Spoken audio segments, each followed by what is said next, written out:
mbokkum julit taalibe tijaan xaadir laayeen képp kuy julit lii sa chaîne la muy lan chaîne bu bees tàq Gëm Sa Bopp TV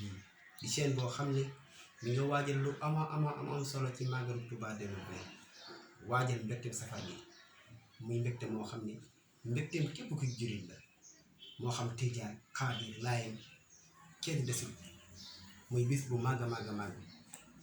Gëm Sa Bopp TV fas yéene ci indil ay taalif yu am solo taalif yoo xam ne dina leen bégal di ko commencé ci première safar ba ci 18 safar ñu indi ay taalif ay épisode lañ koy def ba ci 18 safar bi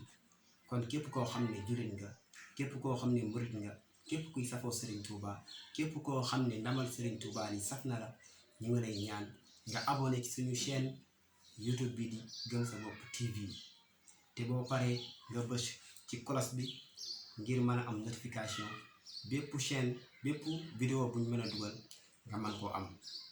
bu loolu jàllee chaîne bi dina jëm ci lépp loo xam ne ay taalif la taalif yoo xam ne day yeete ay théâtre taalif yoo xam ne dina jëm ci social dina jëm ci économie chaîne bi neen yemul foofu lépp loo xam ne info la lépp loo xam ne éducation la lépp loo xam ne dana intéresser la société sénégalaise chaîne bi def ci ñëw te dina ci àddu ngir bégal leen kon waajal mbégteem safar gi ngeen ciy ànd ak kan Mor Kébé di taalif kat boo xam ne bis fas yéene naa ñëw ngir bégal leen di leen si ñamal tuuti rek kon bis boobu dara def yomb kuy murit na ko waajal bisub ngañaay bi mooy safar bis bi gën ku ko fonk billaahi doo dajeeg naqar kuy murit na ko waajal bisub ngañaay bi mooy safar bis bi gën ku ko fonk billaahi doo dajeeg naqar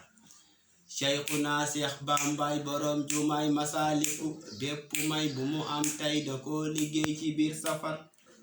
Cheikhuna Cheikh Bambaay borom jumaay Masaliku bépp may bu mu am tey da koo liggéey ci biir safar Cheikhuna Cheikh Bambaay de mooy sëriñ bu mag bi gën mooy sëriñ ku ko weddi demal nga laaj 18 safar Cheikhuna Cheikh Bambaay de mooy sëriñ bu mag bi gën mooy sëriñ ku ko weddi demal nga laaj 18 safar kon di yam foofu bis bu nekk di leen ñëw épisode 1 ba 18 safar di leen indil ay waye wu am solo ay taalif yu am solo ci mbégteem safar gi bu loolu jàllee di leen indil ay taalif yoo xam ne dina leen yee dina leen reetaanloo dina leen bégloo ngeen ànd ci ak Mor Kébé ak Gëm Sa Bopp TV ñu leen ci wal lu demee ni ki ay xuloo ci jëkkër ak jabar lu demee ni ki ay way yu spectacle yu am njariñ ñu leen ciy jox ku mel ni ki nijaay jox ma dépasse bi benn jigéen bi doon xuloo ak jëkkëram di ko laaj dépasse nijaay jox ma dépasse bi ndax ma teel a yàq añ bu niin batt am gu nag te fatt taraj nijaay làmbul poos bi dajul dara mu ne ko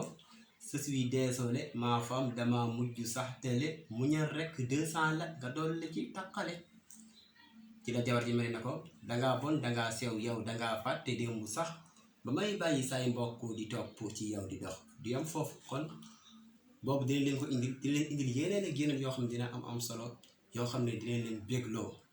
saa xarit dafa tàng ñëwoon génn doxantu ji topp ma lu ma am kon ci yoon bi ma sedd la ci waa ñëwoon nañu dem sax dama gëj a génn di wër thank you very much dafay tax ma doon ku sawar mon ami lu ma gis nii nag kii foog ma def ko jabar topp ko lu ma am jox ko jar na jot te fajar kon mbokk képp koo xam ne da ngay safoo Serigne Touba képp koo xam ne murit nga tijaan xaadir laayeen képp koo xam ne taalif daf laa saf képp koo xam ne ay information éducation chaîne bi bàyyiwul dara lépp dina ci ñëw ngir bëggal leen abonné ci suñu chaîne Gëm Sa Bopp TV te nga bës cloche bi ngir am notification bépp vidéo bu ñu mën a dugal nga mën koo am wasalaamaaleykum wa rahmatullah